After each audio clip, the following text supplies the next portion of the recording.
Hi friends, ನಾನು ಇವತ್ತು ಗಸಗಸೆ ಪಾಯಸ ಮಾಡ್ತಾ ಇದ್ದೀನಿ. ಅರ್ಧ ಬೌಲ್ ಅಕ್ಕಿ ಹುರ್ಕೊಂಡಿದ್ದೀನಿ. ಆಮೇಲೆ ಒಂದು ಬೌಲ್ ಕೊಬ್ಬರಿ ತೊಗೊಂಡಿದ್ದೀನಿ. ಸ್ವಲ್ಪ ಇದು ಗಸಗಸೆ ಹುರ್ಕೊಂಡಿದ್ದೀನಿ. ಆಮೇಲೆ ಏಲಕ್ಕಿ ಕಾಯಿ ಹಾಕೋತಾ ಇದ್ದೀನಿ. ಇದನ್ನು ಮಿಕ್ಸಿ ಮಾಡ್ಕೋತೀನಿ. 1/4 kg ಬೆಲ್ಲ ಕಾಯಕ್ಕಿಟ್ಟಿದ್ದೀನಿ. ಹಾಯ್ ಫ್ರೆಂಡ್ಸ್, ಇವಾಗ ಗಸಗಸೆ ಪಾಯಸಕ್ಕೆ ಮಿಕ್ಸಿ ಮಾಡ್ಕೊಂಡಿರೋದು ಅದನ್ನು ಕುದಿಯೋಕೆ ಹಾಕ್ತಾ ಇದ್ದೀನಿ. ಇವಾಗ ಸ್ವಲ್ಪ ಇದು ಕುದ್ದಿದ್ದಕ್ಕೆ ಆಮೇಲೆ ಬೆಲ್ಲ ಬಿಸಿ ಮಾಡಿ ಇಟ್ಕೊಂಡಿದ್ದೀನಲ್ಲ, ನೀರು ಹಾಕಿ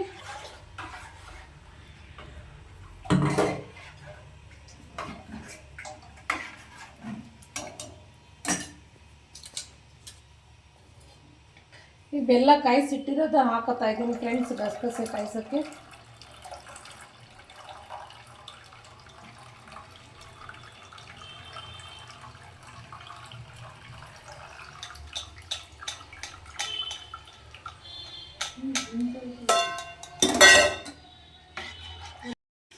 ಹಾಯ್ ಫ್ರೆಂಡ್ಸ್, ಇವಾಗ ಗಸಗಸೆ ಪಾಯಸ ರೆಡಿ ಆಗಿದೆ. ಈಗ ಲಾಸ್ಟಿಗೆ ದ್ರಾಕ್ಷಿ ಗೋಡಂಬಿ ಹುರಿದಿಟ್ಟಿದ್ದು ಹಾಕ್ತಾ ಇದ್ದೀನಿ.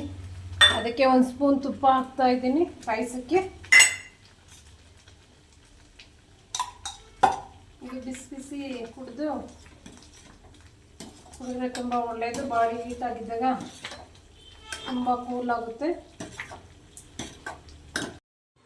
ಗಸಗಸೆ ಪಾಯಸ ರೆಡಿ ಆಗಿದೆ. ಹಂಗೆ ಒಂದು ಲೈಕ್ ಕೊಡಿ, ನನ್ನ ಚಾನಲ್ನ ಫಾಲೋ ಮಾಡಿ.